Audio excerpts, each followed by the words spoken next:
Hey, what's good, people? This is episode 94. This is the Option Podcast. This guy over here, Big Mike, Groselle or Groselle? Groselle. My mom wanted me to get that one right today. Yeah, because I beat you up on the on the broadcast. The episode starts right now.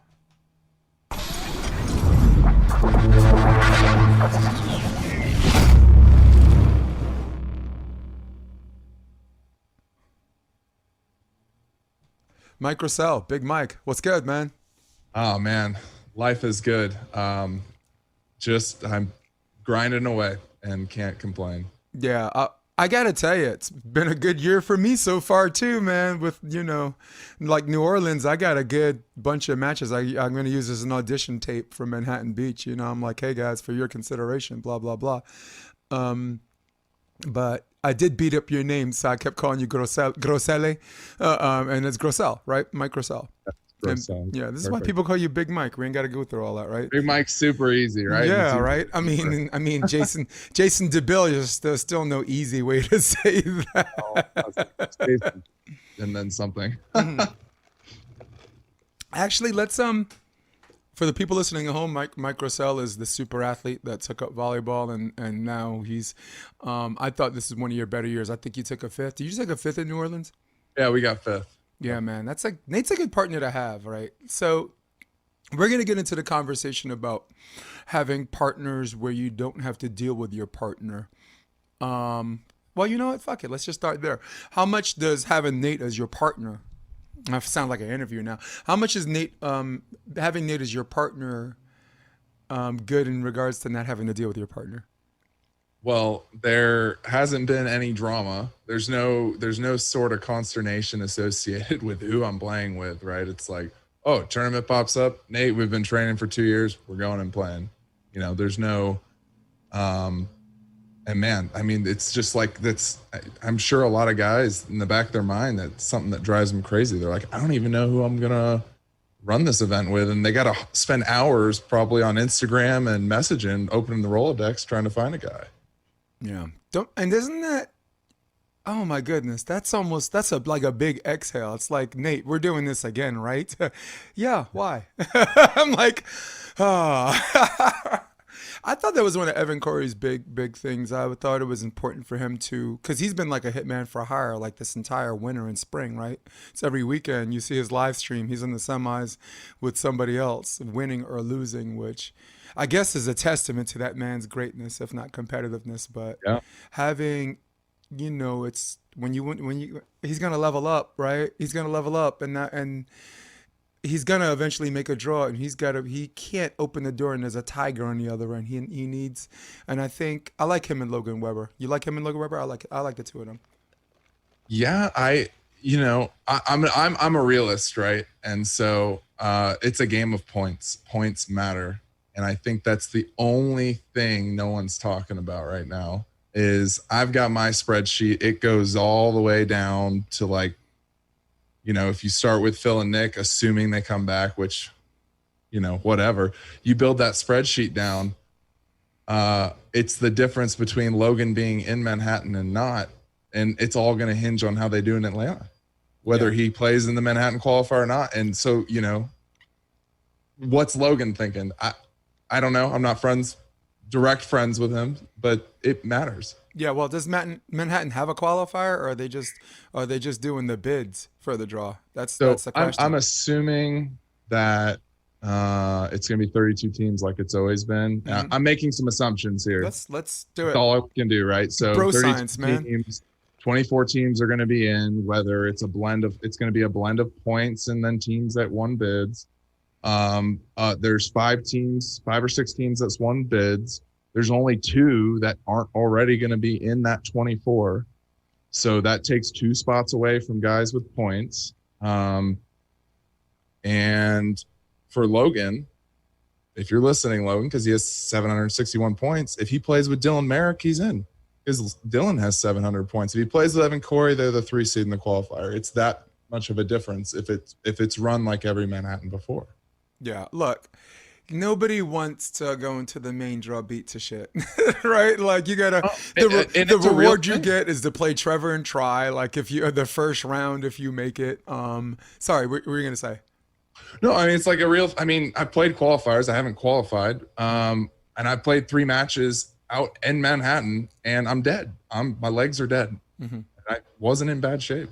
No, well, I think because of where Evan and Weber have been training, I think they're in awesome shape. I think there's a reason why like Rafu and Piotr cramped up. There's a reason why the Brazilians forfeited. And maybe youth has something to do with it with some of them, but like Kristen Nuss and Taryn Close didn't cramp up, right? Evan Corey and Logan Weber didn't cramp up. So, go ahead.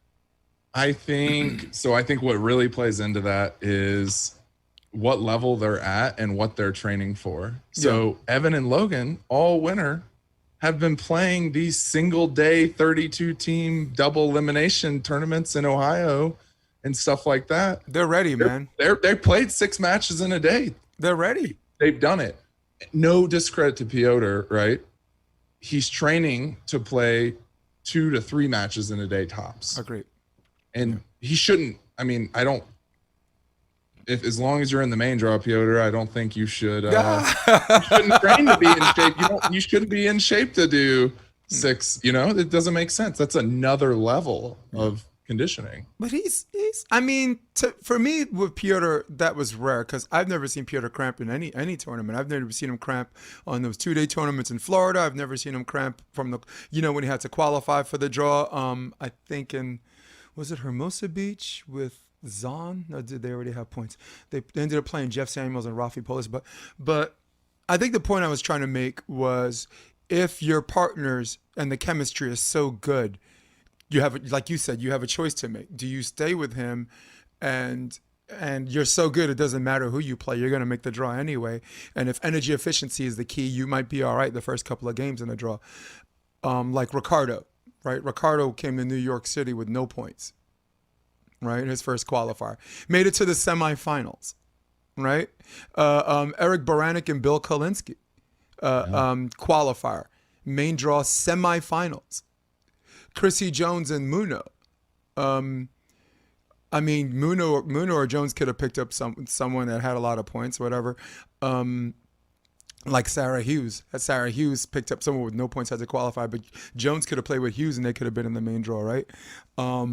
They came in as the 47th seed, which overall really means 63, right? Made the main draw semifinals in Hermosa Beach, losing to Betsy Flint and Emily Day because Betsy wasn't having this young girl stuff. She's like, bye, So I think that's the choice that they have to make, right? Him and Marek could be in. Right. But him and Corey could be in anyway with decent energy efficiency. They'd be in decent energy efficiency, or if they just qualify. I think it's as simple as they qualify in Atlanta, they're in Manhattan. So, you could just roll the dice there. And I mean, if you're already your guy, go ahead and just show up, do it, and pivot if you've got to later. Don't even worry about that. Focus on the 1 point in front of you. And the teams that they beat, the the last few months, if they meet in the qualifier, they're probably going to beat again. Look, I met Corey in the main draw, the play-in game. And I keep repeating this every podcast. But this is 2019. He played with Kevin Vallela. Kevin Vallela had staff. Kevin Vallela was wearing a black hoodie and black pants in the middle of summer, and no one knew the hell why, right? He had staff and had some kind of ankle thing. The dude came in there and somehow, some way, him and Corey played themselves into the last round, playing main draw. I was coaching Earl Schultz and Jake, Jersey Jake. Talk about Big Mike, I give you Jersey Jake. Served Evan like 3 times, that was it. And he was ready back then. You know what I'm saying? I thought the kid was ready back then. I guess the question is, what's Logan's decision? But they better make it fast because I don't want Evan to be left without a chair when the music stops. In this game of qualifying musical chairs, right? Yeah. He can do it, right? And wind up in the play-in because he's been doing it every week, every tournament. But if it's him and Logan, I think they need to make that decision now. because it at least it gives Corey a chance to play and train with someone else to get in. Agree? Well, yeah, I 100% agree that there's a extremely high value of training with one person, playing with one person, not having that other part of the game. But then, I mean, you got if you're Logan and you're looking at guys above you, I mean, what happens if this is a cascading effect, right? If Jake actually retires, which I don't think he will, by the way, I think he's got another year. I think he's got another year post Olympics. Well, if you're coming off the Olympics and you're already in the best shape of your life, why wouldn't you just play volleyball for the next 4 weeks and make some money? Yeah. Why not? You're already in shape. You don't have to do anything. Yep. No, I agree. But if someone like him drops, Taylor's got to pick up a blocker, and now Logan moved up one peg. And I think he's one peg away from being in, if that makes sense. Yes. Like he literally, like there's Andy and then him in terms of how it's all pegged out. It's Theo Brunner. Right. Mm-hmm. So well, it's Theo, tough. Like yeah. you don't know. And then so I was having this conversation with Skylar the other day, right? Because Skylar's trying to find a partner, and he's like, he's talking to me, and he's like, but listen, if you're gonna play with me, guess what? If Casper calls me tomorrow, you're gone. I'm gone. I'm just gonna hold and let you know. They trickle up, yeah. And you can't fault a guy for that, right? I mean, what do you think? I think if they're candid ahead of time, and if you go in knowing that, that's different. But some of these guys are like, hey, we ride or die together. And then it's like, oh, listen, I got good and bad news. Bad news for you. Good news for me. Like, look, I just had Riley Salmon on the podcast yesterday, right? An Olympic gold medalist. He was supposed to train AVP with his friend. He moved to South Carolina. Then he gets a call to go on a national team. That's a surprise move for everybody. But his partner's like, I'll break both your legs if you don't go. So really it's about how both people, I mean, there are acceptable situations, right?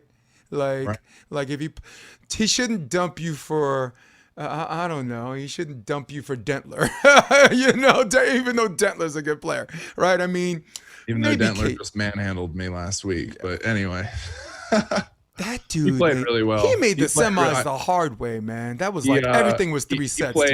In my opinion, he played terrible the first set and then lights out the next 2 sets. Like everything he touched. Switch flipped. Couldn't touch it. Couldn't touch a ball. Everything he touched turned. No, but everything he touched was gold. He could have just walked it and knuckled it, and it would have dropped. He had the Midas touch. Ed had that for a little bit when Ed ran into Dentler had it more, but there was like 3 angle swings in a row. He just like tagline. Nate's sitting there like, who is this guy? He literally said that in the middle of the game. He's like, who is this guy? Yeah. Look, when you're in system, when the other team's in system, your defense, you have to give up something. Even if you're laying in the cut off a line block, right? You have to give up. You have to maybe shave a foot. And if the guy gets it, then he'll beat you. And if he doesn't, if he's perfect, he'll beat you. And if he's not, he won't. And that's kind of Nate's style of volleyball, right? Because if Nate knows if he tries to take all of it, he's going to give up all of it. He's going to give up way too much line over. He's going to give up too much jumbo. Sorry, go ahead. Yeah, you're just dancing. You're right. Yeah, the chicken dance. So, but I really love this conversation. And I hope Kristen Nuss and Taryn Cloth stay together forever, because everybody's like, oh, Betsy be a good partner for, when she comes back from, the baby, this person would be a good partner. I'm like, no, these girls have only lost 1 match in like 8 months. No, against a team that they were leading 12-9 in the 3rd set, against a team where they were looking forward to the revenge match, against a team that also cramped up, that forfeited in the finals. That was Lily and Larissa were their last match. Or were the last match they lost. Then they go to college and they go 35-0. Tina Gradina and Kraft, bye. UCLA's first pair, see ya. Florida State, we lose 1-4. Guess who the one is, right? So God made only one thing perfect, man. They're 35-0 records. So I hope they stick together. How about you and Nate? Well, I mean, we're talking about everybody else, man. You're on my podcast, dude. What about you and Nate? Oh, I love so, man, it's tough, right? So I got Nate. I just, being quite honest, I got Nate, then there's Skylar, Mm-hmm. right? So I guess I haven't really told many people. You're probably one of the first people I'm talking to. Skylar reached out to me and said, "Hey man, I want to run them with you," which it makes sense for him when you peg all the points out. And I told him, "Oh, let's do it." And the problem is it's not a discredit to Nate, but I mean, you've watched Skylar over the years. You know the difference there in the level of play, and I'd be a fool not to make the pivot. You'd be a fool not to consider it. I mean, look, sometimes good chemistries are better than good talented players, right? Like Miles Partain makes the main draw at age 15 with his brother. I don't think he makes it to the draw without that chemistry. I mean, now it's too late. Like a couple of years later, right? He's already a snowball going down the hill. Paul Lottman, they took fifth. Exactly. They took fifth in Chicago, right? But it's not like he needed to be crewed up to get to the main draw, right? So not like he needed Phil to do it, right? He just needed a good coach. Jeff Alzina was under the umbrella, and his brother, who knows him literally like the back of their hand. So the question for you is: are you and Nate a better chemistry than you and Skylar? You don't, and we don't know that yet. So Phil's a really good example to talk about here in this. Mm-hmm. Phil, early in his career, he was kind of jumping around a little bit. He played with Sean. He even played with Phipps. Mm-hmm. And the point Adam is, Roberts. then he plays with Todd. Yeah. He plays with Todd, and his game goes, it just gone. It's just in another dimension. And the question is like, was it his coach? Was it Todd? Or was it him? Or was it the environment? The coach. No, sorry. Do you want to answer that first, or you want me to tackle I'm that? asking you. It's the coach. It's the coach, because there are certain people that have a way of playing that works for them, that thinks that brings them success. And sometimes you need someone to come in and not tear down and build up what they do well, right? Like no one's going to come in and tell Phil to change his steps, or no more than they're going to tell you to change your steps, right? It is what it is. But if you have a coach that tells Todd, hey, look, if Phil takes line, just lay in the cut a little bit, because the line over has to go significantly more up and down for you to do it. And then there's some people on that cross court block, and I'm not even talking about 4 or 3 block switches. I'm just talking about the one, right? Yeah. And then there's some people that like to do, I call heel to line left instead of heel to line right. Basically, you make this straight line, this connected dot line, where the back corner is and where the hitter is, and you use your right heel. That allows you to go right shoulder, line over, and in the cut, you could take everything in one move if you could draw that picture in your head. That's just an example. Like so, but if you have a guy that likes to go left heel, and then run into the cut and make a 1.5 moves. Why would you do that? Why would you do that when Phil's blocking line, right? Yeah. Why would you do that? The only possible drop, like set up in the cut. Yes, but because the only possible drop. Sorry, the only possible true drop on Phil would be the cut. So he can't because it's crossing the net too far away from his hand. So that's Todd is also has a very high volleyball IQ. I mean, they already had an on-court coach. He was a coach before he went to Cal Poly and took over that program. Todd, he is the professor. He was a coach. So well, real quick, talking about coaching. So I run my engineering firm. Okay, please. And I also so I work with coaches, and the coaches have been what have made the biggest change to my game. It hasn't been Nate or Skylar or anyone at training. Well, and one of the guys I train with actually, which I would consider him a coach. Yep. So I've worked.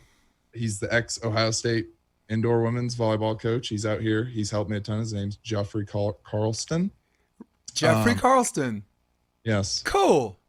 So he's been huge in helping me. While his sand game isn't great, his ability to teach someone to, use their eyes and read kind of the different situations has gone a long way. Yeah. I mean, how's Rich Lamborn's sand game? Yes. I mean, you're right. So working with him, I recently, the last couple of months, I'm working with a business coach to help my engineering, and the translatable skills between running a business and competing in a sport. Sports are a microcosm for businesses, if that makes sense at all. Yep. So, I mean, the mindfulness, the way the human emotions and things, it's all the same. It just happens faster in a game. So that's been critical. And then this guy, Jordan Gladstone, I don't know if you've heard of him before. He used to train with, down in Huntington with he won that Manhattan one year, the little dude, really athletic. Right. I can't think of his name. Me neither. Oh, well, did he train regardless. With Trambly? Did he train with Trambly? He trained with Trambly. Yeah. He was like part of the 4 guys that trained with Trambly. And shoot, I can't remember the block. Doesn't matter. You had me at Trambly, man. He's so cool. And what's really interesting is like training with him, I've learned that the group composition doesn't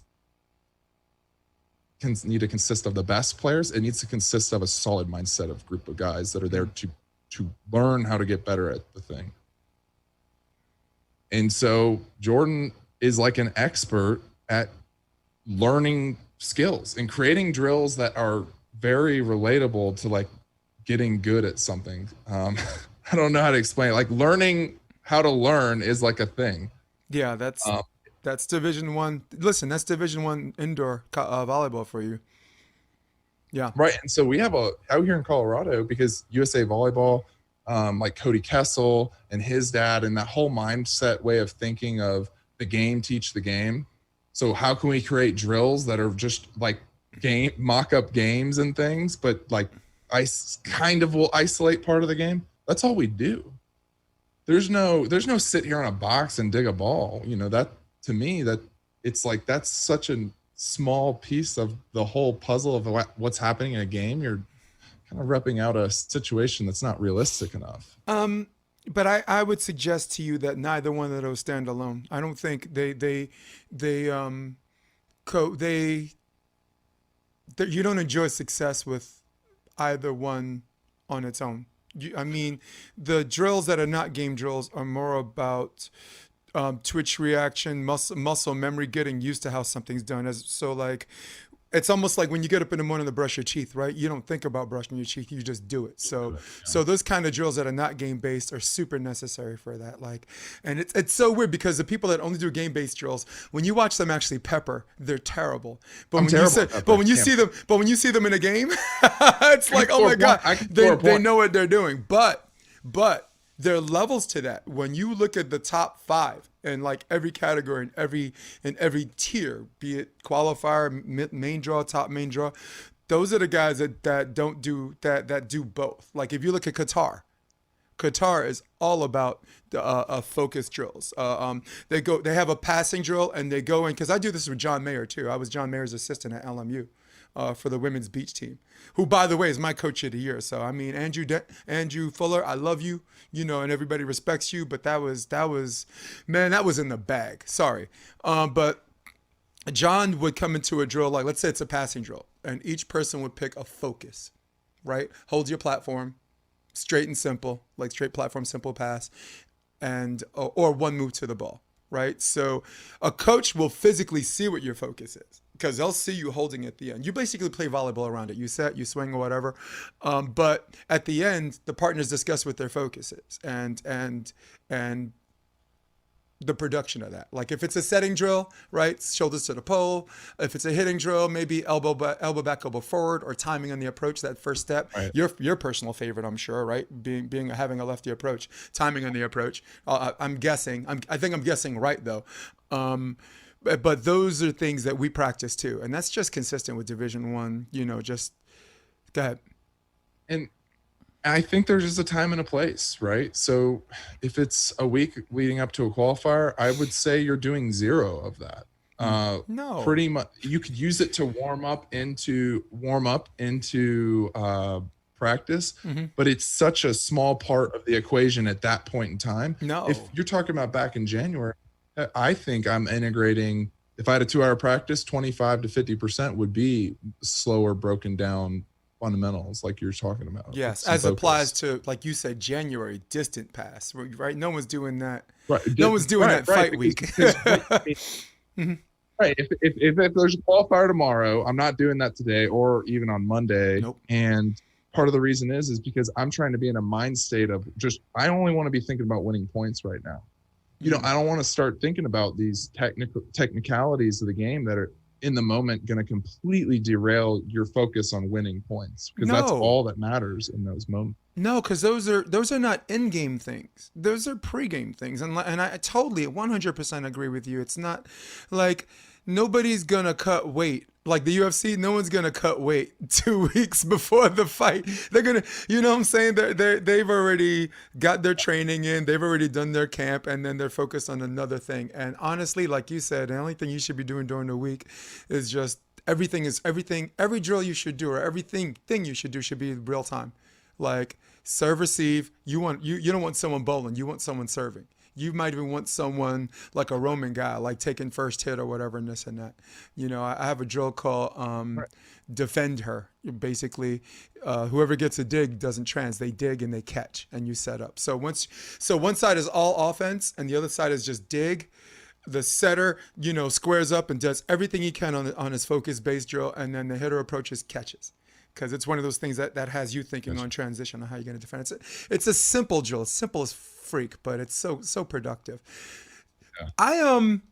We're going to talk about a ton of volleyball, but before I forget, because I can drive us both off the cliff if you let me. Brian McDermott will tell you the same thing.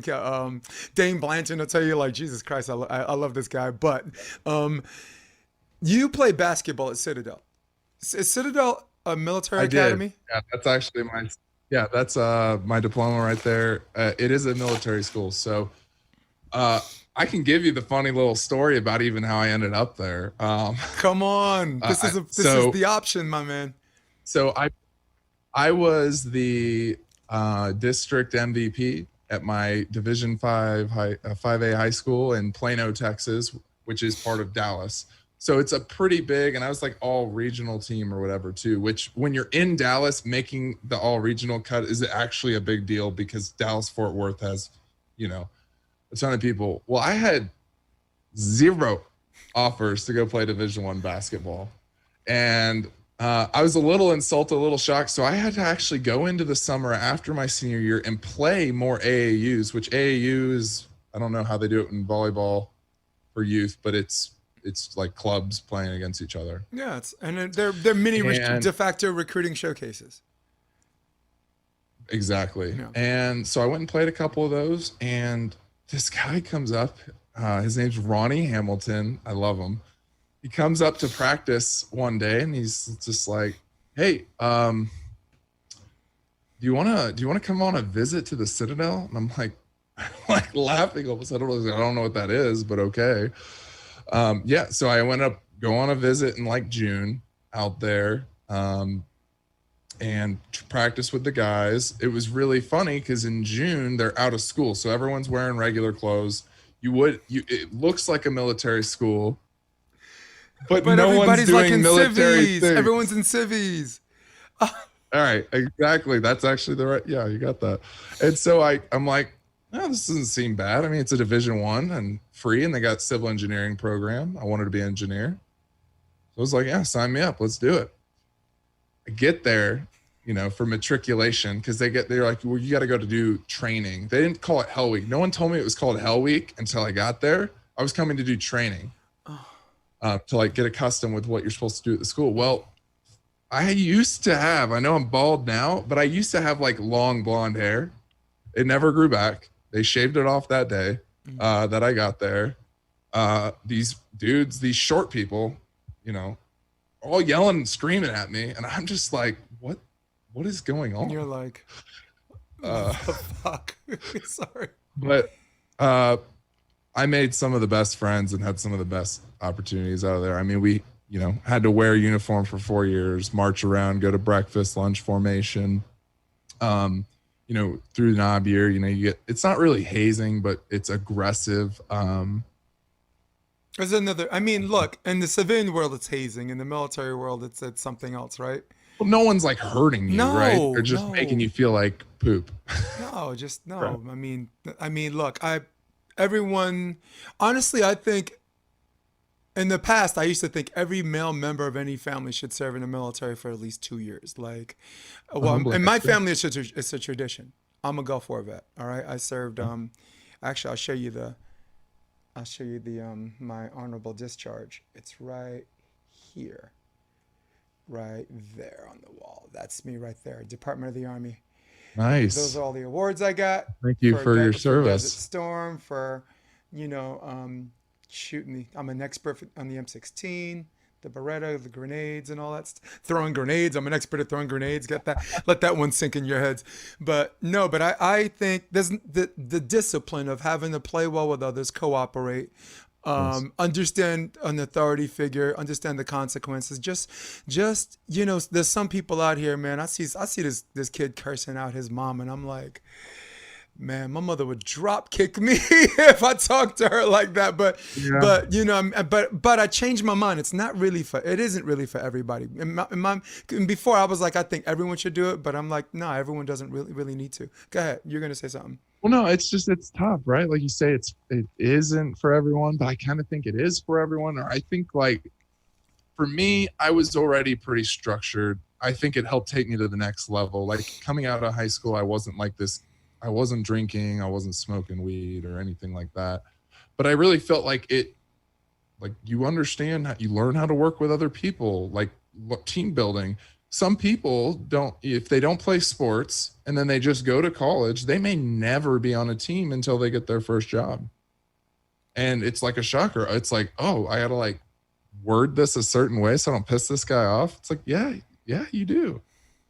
I think sports really comes into play because we're talking about military, and I promise you I'm not veering off, but it really comes into a play because in a child's life, it's probably the first time they had to deal with a loss. The first time in your life you ever have to deal with a loss is Yeah. probably playing a sport. You know what I'm saying?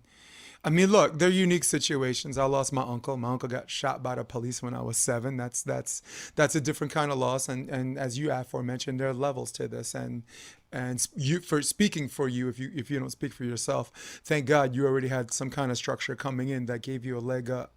Yeah. And it wasn't. It was a shock just to see everybody in different clothes, and like you said, guys yelling up at you. I could just Yeah. picture that in my head. This guy, Will Morrison, Hmm. he was my squad leader. Yeah. And I mean, he literally was like at my nipple line. And like I couldn't even see him out of my periphery because you gotta like kind of stare off into the distance. Yeah. Um, I couldn't even see him in my peripheral. Like And those guys have ant strength. Those yeah. little dudes have ant strength. Ant strength meaning this little tiny dude lifting up things 3 times this size, walking around with it, Oh no, dropping he it, was built. just throwing it. He was jacked. Yeah. Yeah, man, my drill sergeant in boot camp, Fort Knox. We're doing the rifle, the qualification drills, and your spotter's supposed to be 90 degrees. Like instead of laying with you, some spotters and for qualification they're 90 degrees. So the guy wasn't 90 degrees, and my drill instructor, he couldn't have weighed more than a buck 20. I swear he was just tiny.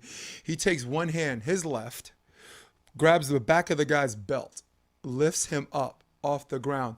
90 fucking degrees, bam, drops the dude. And we're all just like, man, anyone that thought about testing this dude because he was yelling at you, anyone who thought about like, screw this little dude, I'm gonna knock him out next time he comes at me. Man, we were like, respect. Yeah. He's the So alpha. let me ask you something. What the hell? You go from basketball to volleyball. How'd you get started with volleyball? So, my mom, a lot of people don't know this. My mom coached volleyball for 20 years and was a UIL ref in the state of Texas. So UIL is just the whatever the tech high school. She was a high school ref, and she ref at the state level. Like she would ref the finals and things. And she used to drag me in summer. I didn't go to summer camps unless it was basketball. And I actually went to her volleyball summer camps. I just participated. There's no boys program in Texas, but I was just doing it. And then eventually I played. Actually, we made a boys program. We had to travel to places like St. Louis or play all the girls team, but it hit a certain point when you turn 16 or something, you can't play against the 18 girls anymore. If that makes sense. Yes. That it's something like that. And so that's when it was like, well, this is just dead. This is going nowhere here because there's no structure. And one of the girls who I grew up with, when I got done with college, she reached out to me. He's like, "Hey, I got like this indoor sixes team thing. We need like a sub tonight. Do you want to come?" And I'm like, "Yeah, I mean, that sounds fun. Come do that." So she dragged me out there, and then she invited me over to do some random sixes in the sand. And then it just periodically kind of just progressed. I moved to Colorado. So I kind of had been playing bar leagues and ended up playing like fours and bar leagues and things. And I move out to Colorado to Denver because I wanted to live out here. Well, like the second day I'm here, I go to Lakewood Park, which coincidentally, it's like a mile from here. I roll up and there's this old guy with like curly hair. It's Dave Smith. And that's my dude. They only have 3 people at practice. It was him and 2 other guys. And my wife, I was like, man, I'd love to go like be their 4th. It looks like they're short a guy. My wife just didn't even let me finish the sentence. She walks over there and says, "Hey, my husband is 6'8". Can he come play with you guys? It looks like you need a 4th." All right. And Dave, I've seen Dave do this a couple times at Lakewood. He gives anyone that walks up and asks to play, he gives them the pepper test. He'll pepper with them. Yep. You can't pepper with Dave. Dude. You're out. Yeah, you can, dude. You can tell a lot by just peppering with someone, dude. It's God's honest truth. So I peppered with Dave. I passed. I got to play till their guy showed up. He gave me a business card, which I thought was super weird. I was like, "Who does this?" But gave me a business card. Man, that's Dave. That's Dave Smith, man. And then he plugged me instantly into everyone here. Good. Oh, so Dave was your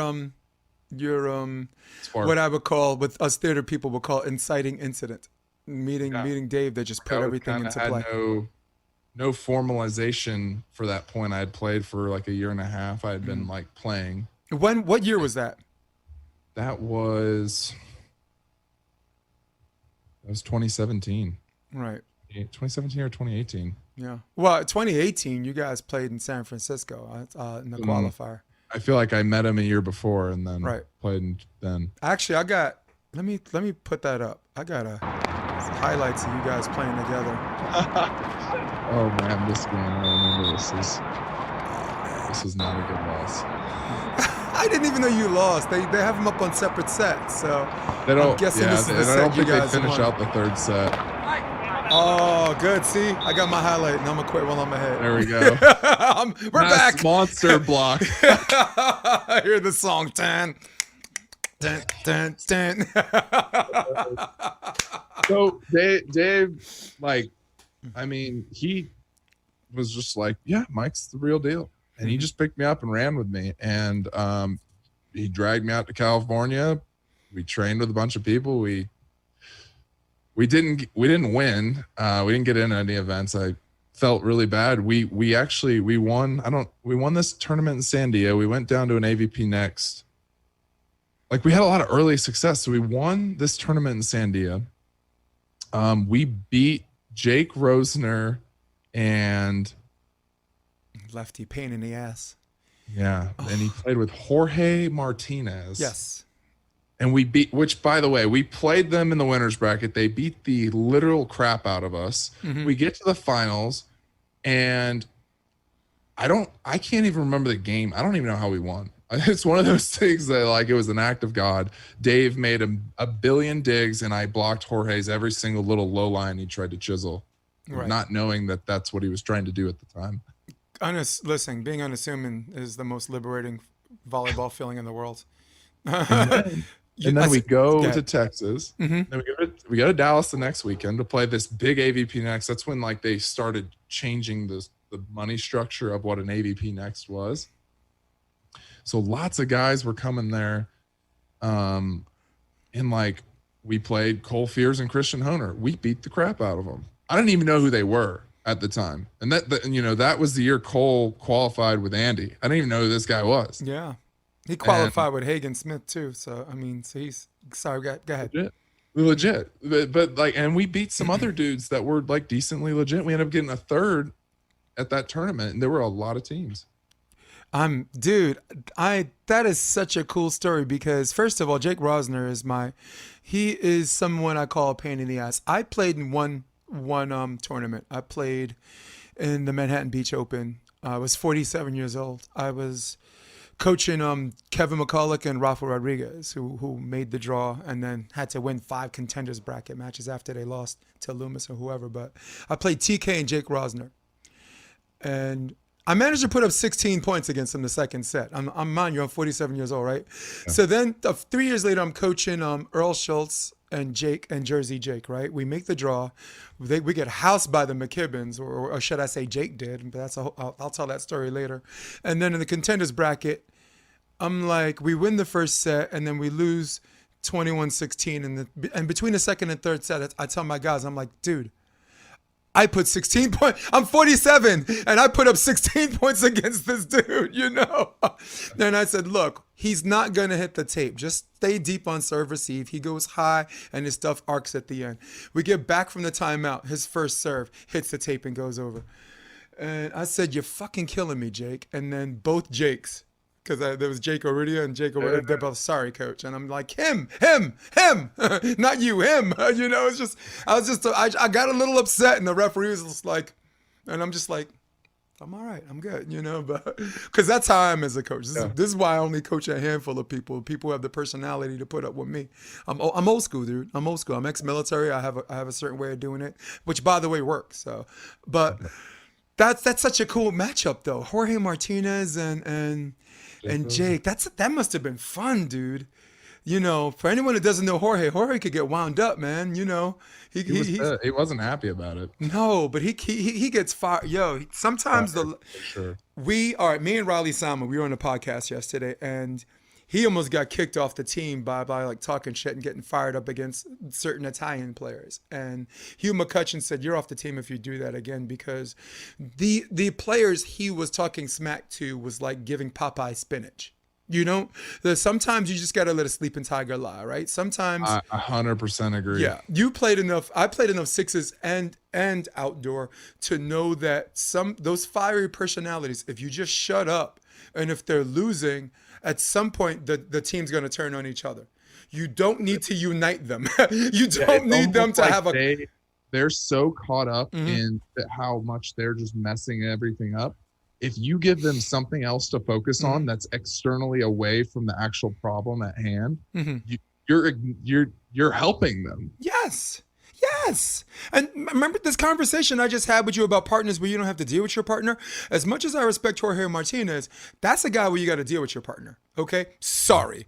So the last thing, for us, all you got to do is sit back and let, you know, and if they start losing, see if they turn on each other. See if there's a little bitterness. See if each partner feels like they're playing 3 against 1 instead of 2 against 2. But what you don't want to do is give them any reason to unite them against a common cause. You don't need Athens and Sparta to not beat the shit out of each other. You need, right? You don't need to be the Persian in that situation. He's like, I get the reference. You just keep rolling along. Take your points. I'm gonna take my point and keep going. And sixes is even worse. Sixes, man, you'll see some scuffles during the timeout. It's like, and I'm like, dude, don't laugh at them. Don't even let them see you smile. If they see you smile at them, yeah, it's just, that's perfect, dude. You look like Christian Bale when you did that. And you're like, I'm Batman. Don't quite have that one though. That's awesome. So, Dave Smith. Yeah. You got Wapaka coming up too. I'm actually going to Wisconsin this Sunday. I'm going for R&R because we have a house out there in Fish Creek in Door County, and then just before Wapaka starts, I'm leaving. But I might train. Some guys might fly, and I might train them for a couple of days and before I fly out. They're willing to take the drive. Torrin Jeffries and Daniel Newman. This guy who everyone wants to beat up, except he's like 6'8" like you. You can't just roll up and beat up 6'8" guys. Yeah. So let me ask you a volleyball question. Again, I'm staring us off. From 2018, that was 2018. This is 2021. I want you to give me one fundamental that you thought you significantly improved in. Passing. Serve receive? Just the whole package, serve receive, free ball, down receive. ball? It's serve receive. Yeah. The settings has gone over time, gotten way better. But God, it's tough. How do you pick one, right? But you got to pick the one that you feel like controls the game the most. And I feel like That you first hit. pass well, you get set well. You got a free ball, you pass it well, you get set well. If you can pass well, you probably could bump set well. So it's going to lead into the setting a little bit. It's just Okay, what aspect of passing would you say? so Is it just one move to the ball where you're like yeah.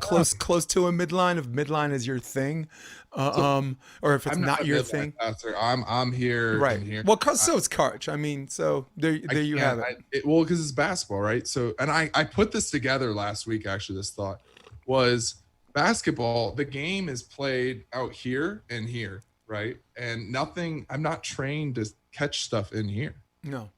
right? You catch a pass here. I mean, rarely ever in a game is something hitting you midline. And so I think that's why, because I didn't have a strong fundamental of passing, but I think like I'm just comfortable out there. But what was the question?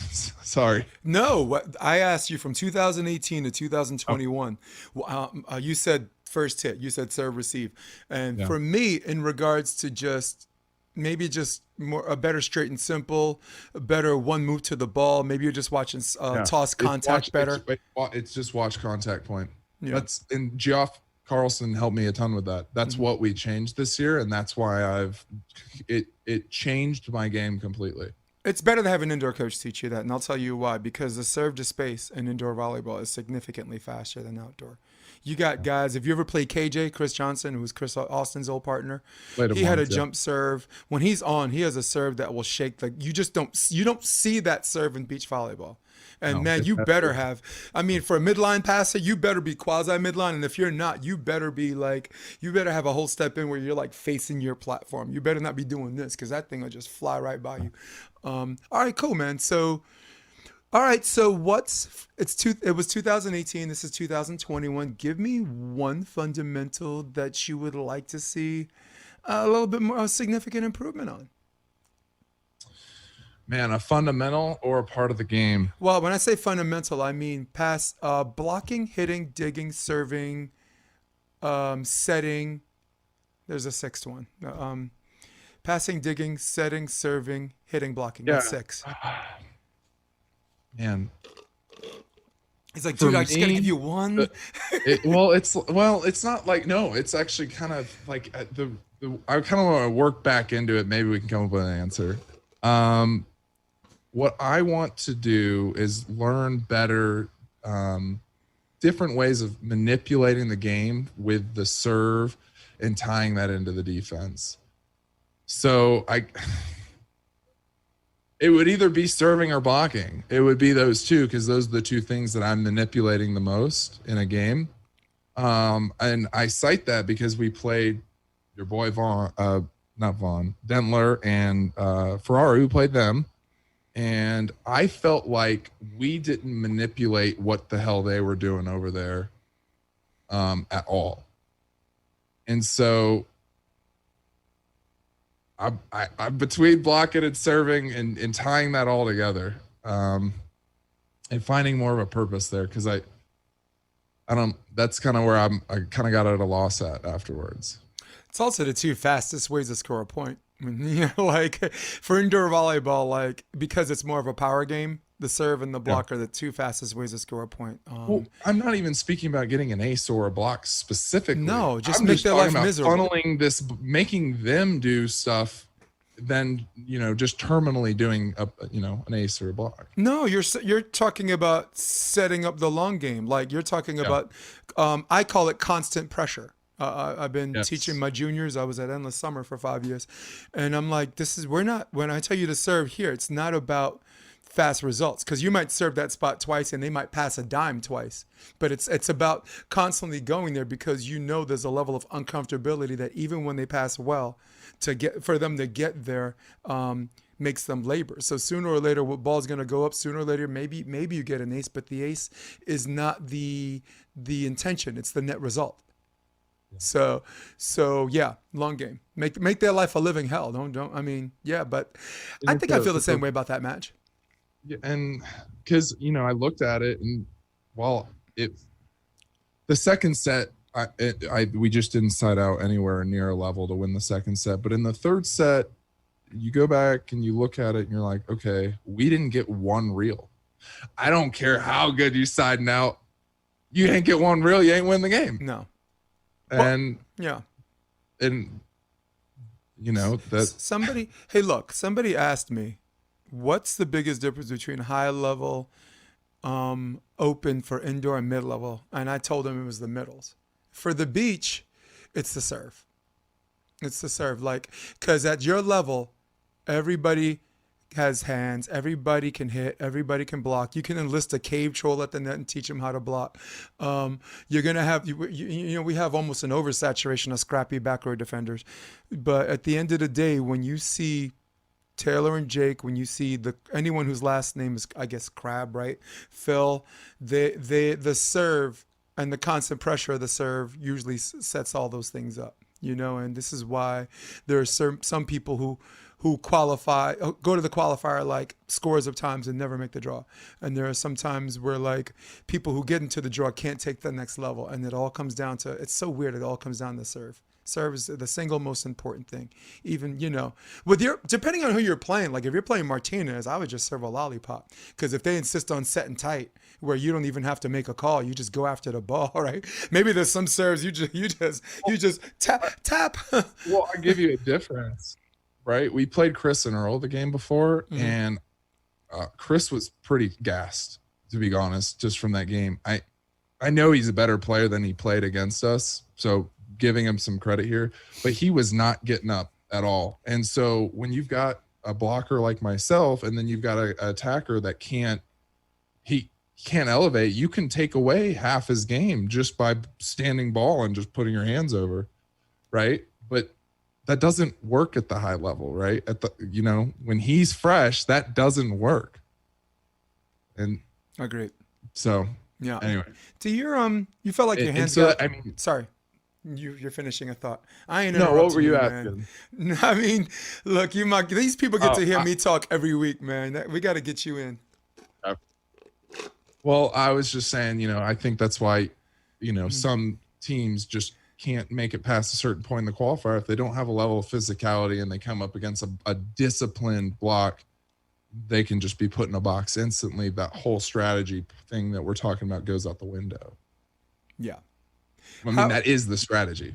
It is. But I've seen better volleyball players beat better volleyball athletes, right? I mean, just technique wise, these guys are taking their lunch money, but that's why I said disciplined block. Yes, very specific with the word choice. Like look at Carambola, right? I mean, we're talking about blocking. Then I'll take Carambola out of the equation. But I have the conversation about guys who other people jump higher than, hit harder than, and are more athletic than, but yet that person is, and they're the other one is, right? Miles Partain, right? Like, I mean, how many people jump higher, hit harder, and are more athletic, but there he is, and there you are, not you, but there you are. So, I use him all the time, but maybe Carambola was a worse example because of his experience, but. What about let's talk about hands. What do you feel like your hands have gotten significantly better? Do you find yourself using your hands more in tournaments, or is it like an 80-20 thing, 90-10? Man, tough. So Nate's been harping on me to handset more. And what ends up happening is maybe I get called once in a whole tournament, yet I'll bump set half the time. And I think it's just a confidence thing. Because they're not bad. I mean, I hit the spots. They're not doubles. It's kind of, I think just getting the confidence, and I've been repping it out, just everything's a handset at practice now. And so I think by Atlanta, I'll be handsetting every ball. Good. Let me tell you something. You went to Citadel, right? And if somebody asked you or me, because now we can relate, what's the best way to get better at push-ups? we're both gonna say, do push-ups. I was like, Do push-ups, right? I mean, the yeah, best way to get better push-ups is to do push-ups. And for you, the better way. I mean, for anybody. I mean, this is again, we have listeners. We're obligated to talk to or educate. Yeah, setting's the best. Setting in practice, setting as much as you can is the best way to get better at setting. right. That was my Put indoor some money position. on the line. Yeah, Put some money on the line against yeah, your buddy. Add the pressure. We play yeah. these little mini 18-17 games, so it Hmm. feels like the end of a set over and over again. Like, do create that pressure Hmm. situation and then go handset and lose. It's Hmm. okay. Losing is good at practice. Yep. So Absolutely. No, absolutely too. But also, please make sure you have a healthy balance of the bump sets too, because if you look at some of the best players that play the game, like John Hyden, that guy doesn't use yeah, his hands. That guy doesn't use his hands unless he played with Tri Bourne back then. Tri Bourne held his platform to a point where the ball literally just stopped in the air, because so the hold was so good that it just yeah, freeze frame where he just goes up and does that. Alisson, right? Bruno's partner, gold medal to Rio 2016, has never completely. used his hands ever. Ricardo, every partner he's played with. Have you ever seen Ricardo use his hands? No. Anything that goes shoulders or above, he's optioning. So have the healthy mixture. But at any point you feel comfortable, man, just keep doing it, man. Keep doing it and stop playing in these leagues where people judging hands just by spin. It's just these True. guys. Happen. Some of these idiots spend 10 years learning how to catch and throw a ball. And just because everybody else in their region and their zip code is doing that, and because they don't leave their zip code, they think anybody else that plays volleyball any differently is not. Oh my God, volleyball's gone to crap. I'm like, no, you just don't take a trip, man. You just don't leave your house. What it is. You This don't is leave the your. same. But it's been that way. It's I throw up in my mouth a little bit when I have to talk about hands, and I'm not Yeah. mean. I don't even know why I brought it up, but it hasn't changed, man. It just take a trip. Take a trip. Leave your region. But for you, as someone that travels, you always gotta know that leagues do whatever they want. They All right. do. Like you ever play Pottstown Rumble? I have not. Pottstown Rumble, it's old school grass, big court, side out, right? No let serve. It's their league. Their league, their rules. That's bad. That hasn't been a rule since those haven't been rules since 2001. But their league, right? Yeah. Connecticut, the ball's not allowed to turn 1.25 times a second, and I'm like, I didn't okay, know that. Yeah. interesting.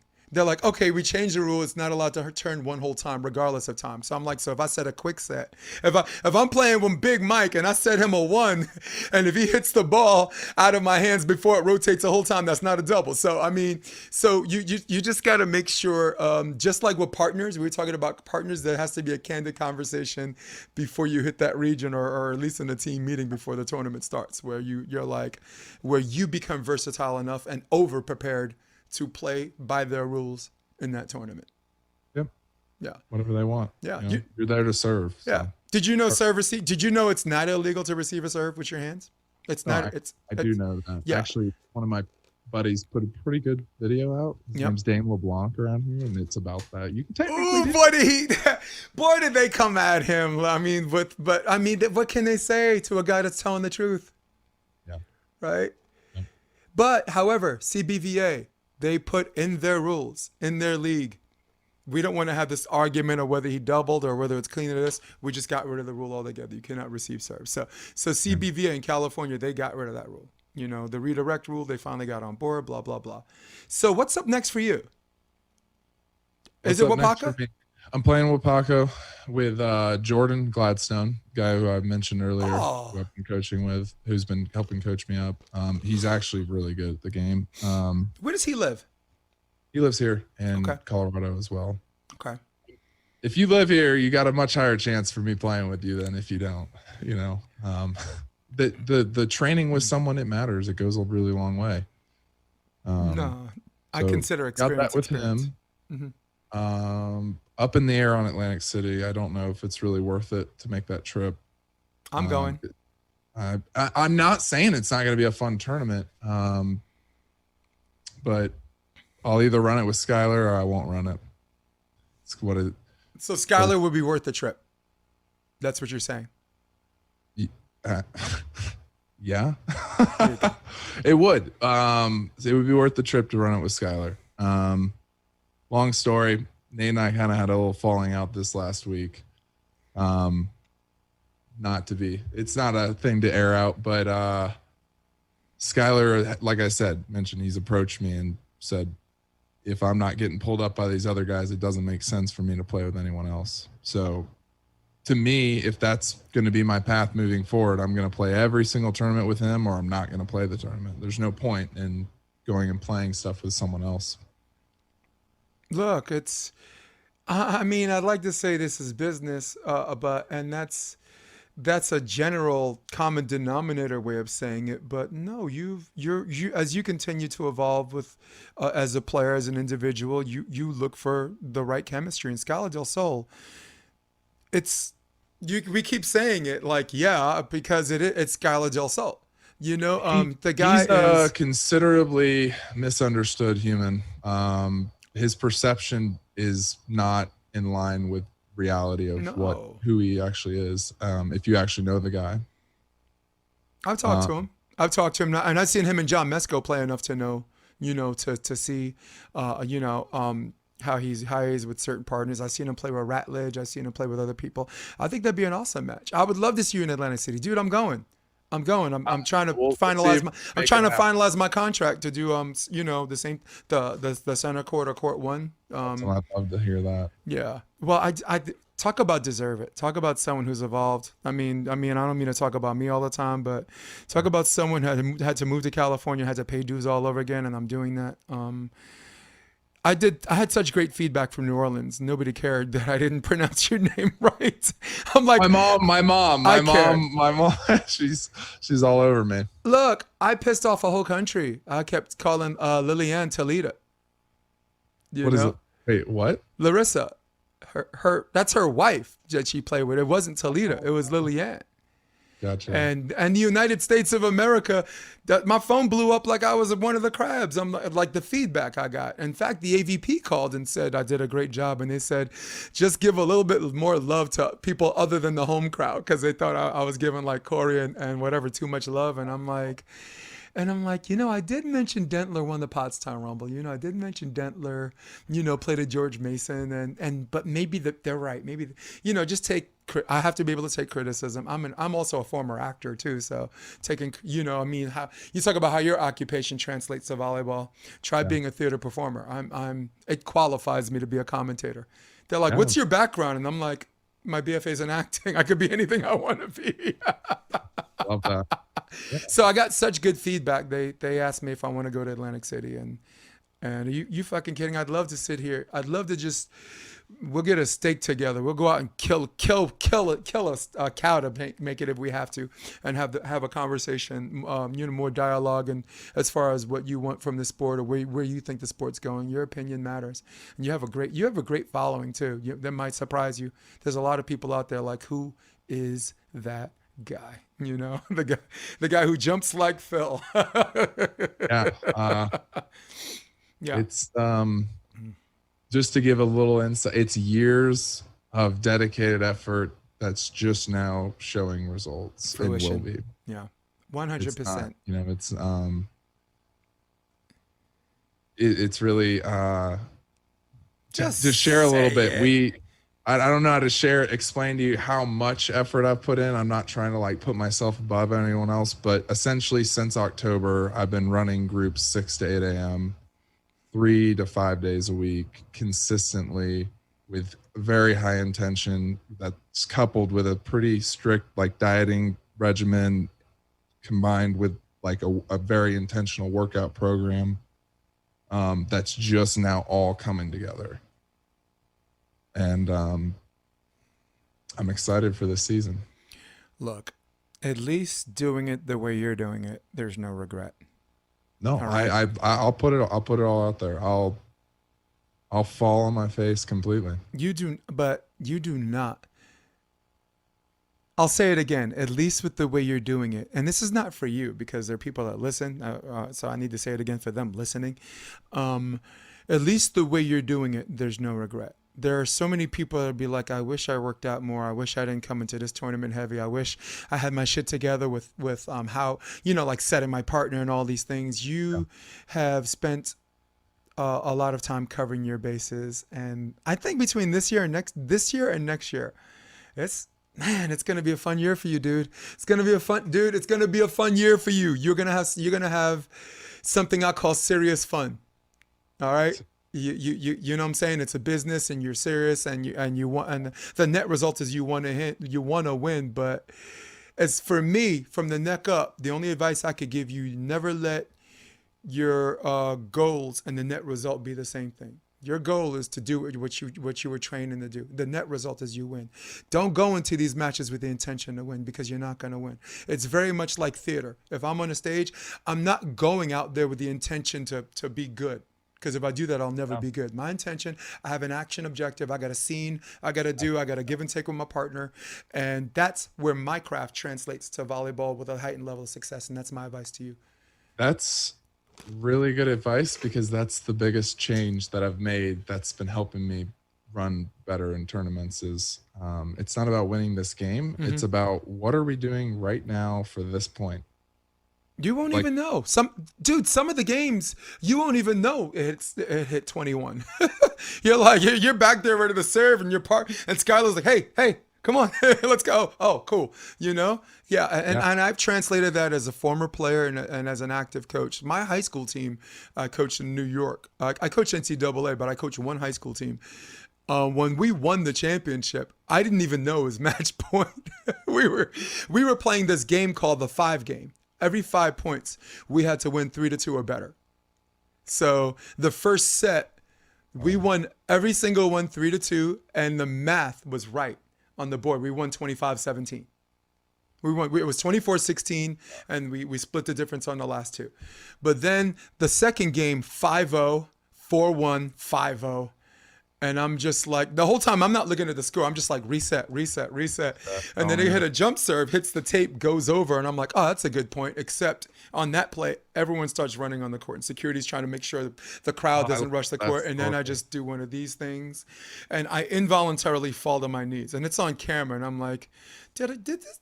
You're a fucking idiot. Did you just fall to your knees, And then my girlfriend, who is my assistant coach / timeout coach, to make sure I call timeout at the right time, you need one of those, came over and said, dude, we won. We're good. Let's go. And I'm just like, and you're going to have, I'm not going to say every match is like that, but you're going to have matches where you're just doing the right thing and it comes into fruition. And you might look at the score and be like, 17-8, shit, we're in good shape. But whoa, no, never mind. Just gotta win this point. Never mind. Yes.